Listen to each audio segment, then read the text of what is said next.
Hi, ഇത് നമ്മൾ discuss ചെയ്യാൻ പോകുന്നത് law of conservation of mechanical എനർജിയെ കുറിച്ചാണ്. സോ നമ്മൾ ആദ്യമായിട്ട് രണ്ട് എനർജി ലെവൽസ് കൺസിഡർ ചെയ്യാണ്. ഒന്ന് ലോവർ, ഒന്ന് അപ്പർ. സോ ഈ ലോവറിന് നമുക്ക് 1 എന്നും അപ്പറിന് നമുക്ക് 2 എന്നും ഡിനോട്ട് ചെയ്യാം. അങ്ങനെയാണെങ്കിൽ ഞാൻ ഈ ലോവർ എൻഡിൽ നിന്നും പൊസിഷനിൽ നിന്നും ഒരു പാർട്ടിക്കിളിനെ അപ്പർ എൻഡിലേക്ക്, അതായത് 2ലേക്ക് മൂവ് ചെയ്യിക്കാമെന്ന് വിചാരിക്കാം. സോ നമ്മൾ എന്ത് ചെയ്യുന്നു, അവിടെ ഒരു വർക്ക് ചെയ്യേണ്ടതുണ്ട് 1ൽ നിന്ന് 2ലേക്ക് മൂവ് ചെയ്യാൻ. കൈനറ്റിക് എനർജിയുടെ ടേമിലാണ് റെപ്രസെന്റ് ചെയ്യുന്നതെങ്കിൽ K2 - K1 എന്നാണ് ഇതിനെ റെപ്രസെന്റ് ചെയ്യുക, അല്ലേ? ഇത് നമ്മൾ കഴിഞ്ഞ ക്ലാസ്സിൽ നമ്മൾ പഠിച്ചതാണ്. കൈനറ്റിക് എനർജിയുടെ ടേമിൽ വർക്ക് ഡൺ നമുക്ക് റെപ്രസെന്റ് ചെയ്യാം, പൊട്ടൻഷ്യൽ എനർജിയുടെ ടേമിൽ നമുക്ക് വർക്ക് ഡൺ റെപ്രസെന്റ് ചെയ്യാം. ഇതിൽ സംശയമുള്ളവർ ജസ്റ്റ് പ്രീവിയസ് ക്ലാസ്സിലൊന്ന് ചെക്ക് ചെയ്യുക. ഓക്കെ, അപ്പോൾ ഇവിടെ നോക്കൂ, വർക്ക് ഡൺ = 1/2 K2 - K1 ആണ്. ഇതിന് ഇന്റഗ്രൽ ഫോമിലാണ് നമ്മൾ ഡിനോട്ട് ചെയ്യുന്നതെങ്കിൽ നമുക്ക് ഇങ്ങനെ എഴുതാം, integral 1 to 2 F.dr = K2 - K1. K2 എന്ന് പറയുന്നത് സെക്കൻഡ് അപ്പർ സ്റ്റേറ്റിൽ ഉണ്ടാകുന്ന കൈനറ്റിക് എനർജി മൈനസ് ലോവർ സ്റ്റേറ്റിൽ ഉണ്ടാകുന്ന കൈനറ്റിക് എനർജി, അതാണ് K2 - K1 എന്ന് പറയുന്നത്. ഇതേ വർക്ക് ഡണ്ണിനെ നമുക്ക് പൊട്ടൻഷ്യൽ എനർജിയുടെ ടേമിൽ റെപ്രസെന്റ് ചെയ്യുകയാണെങ്കിൽ U2 - U1 = -2 to 1 F.dr എന്ന് എഴുതാം. അതായത് ഇവിടെ ലോവർ ലിമിറ്റ് ഏതാണ്, 2 ആണ്, അപ്പർ ലിമിറ്റ് ഏതാണ്, 1 ആണ്. അതായത് 2ൽ നിന്നും 1 ഈ ഡയറക്ഷനാണ് നമ്മൾ പൊട്ടൻഷ്യൽ എനർജി കൺസിഡർ ചെയ്യുന്നത്. ഇത് നമ്മൾ കൈനറ്റിക് എനർജി കൺസിഡർ ചെയ്യുന്നത് ലോവറിൽ നിന്നും അപ്പറിലേക്ക്. പൊട്ടൻഷ്യൽ എനർജി നമ്മൾ പറയുന്നത് 2 to 1 ആണ്. സോ അപ്പറിൽ നിന്നും ലോവറിലേക്കാണ് വരുന്നത്. അപ്പോൾ നമുക്കറിയാം അപ്പർ ലിമിറ്റിലായിരിക്കും പൊട്ടൻഷ്യൽ എനർജി, അപ്പർ ലിമിറ്റിലായിരിക്കും മാക്സിമം, അല്ലേ? പൊട്ടൻഷ്യൽ എനർജി മാക്സിമം അപ്പർ ലിമിറ്റിലായിരിക്കും, മിനിമം ആയിരിക്കും എവിടെ, ലോവർ ലിമിറ്റിൽ. സോ ഈ ഭാഗത്ത് മിനിമം ആയിരിക്കും.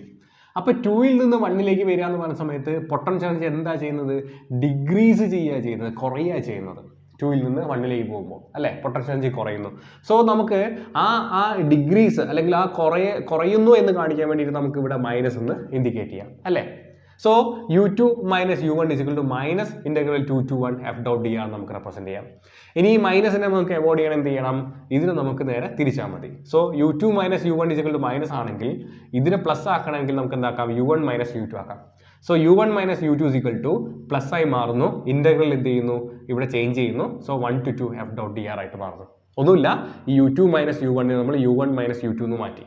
എങ്ങനെ മാറ്റി, ഈ മൈനസും ആറ് പ്ലസ് ആവുന്നു, ഇന്റഗ്രൽ ലിമിറ്റ് നമ്മൾ ഇന്റർചേഞ്ച് ചെയ്യുന്നു. ഇവിടെ 2 to 1 ആണെങ്കിൽ ഇവിടെ 1 to 2 ആയിട്ട് മാറി. സോ നോക്കിക്കോളൂ നിങ്ങൾ, ഈ ഭാഗവും ഈക്വൽ ആണ്, അല്ലേ? അതായത് ഇന്റഗ്രൽ 1 to 2 F.dr, ഇവിടെ ഇന്റഗ്രൽ 1 to 2 F.dr. അങ്ങനെയാണെങ്കിൽ K2 - K1 ഉം U1 - U2 എന്തായിരിക്കണം, ഈക്വൽ ആയിരിക്കണം. അതെന്തിന് ഈക്വൽ ആയിരിക്കണം, ഈ വർക്കിന് ഈക്വൽ ആയിരിക്കണം, അല്ലേ? സോ അതുകൊണ്ട് നമുക്ക് എന്താക്കാം, U1 - U2 = K2 - K1 = work done എന്ന് എഴുതാം, അല്ലേ? വർക്ക് ഡൺ 1 to എന്ന് എഴുതാം. അങ്ങനെയാണെങ്കിൽ ഈ K2നെ നമുക്ക് എന്താക്കാം, ഒരേ ടേമിലേക്ക് എഴുതാം. അതായത് K2നെ U2നെ നമ്മൾ ഒരു ഭാഗത്തേക്കും K1നെ U1നെ നമ്മൾ ഒരു ഭാഗത്തും എഴുതാണ് ഇക്വേഷൻ്റെ. സോ ഇവിടെ എന്ത് ചെയ്യുന്നു, നമ്മൾ ഈ U2നെ നമ്മൾ ഈ ഭാഗത്തേക്ക് കൊണ്ടുപോകുകയാണെങ്കിൽ K2 + U2 ആയി മാറും, അല്ലേ?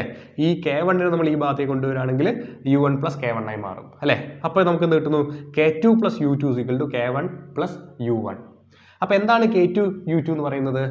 ഈ K2 U2 എന്ന് പറഞ്ഞു കഴിഞ്ഞാൽ സെക്കൻഡ് സ്റ്റേറ്റ്, അതായത് അപ്പർ സ്റ്റേറ്റിൽ ഉണ്ടാവുന്ന പാർട്ടിക്കിളിന്റെ kinetic energy plus potential energy, ഇതിനെ നമ്മൾ എന്ത് പറയുന്നത്, K2 + U2 എന്ന് പറഞ്ഞിട്ടുള്ളത്. എന്ന് വെച്ച് കഴിഞ്ഞാൽ ഈ അപ്പർ ലിമിറ്റിൽ ഉണ്ടാവുന്ന ടോട്ടൽ എനർജിയാണ് K2 + U2. ഇവിടെയോ, ഇവിടെ നമ്മൾ K1 + U1 എന്ന് പറഞ്ഞു കഴിഞ്ഞാൽ എന്താണ്, ലോവർ ലിമിറ്റിൽ ഉണ്ടാവുന്ന കൈനറ്റിക് എനർജി പ്ലസ് പൊട്ടൻഷ്യൽ എനർജിയാണ്.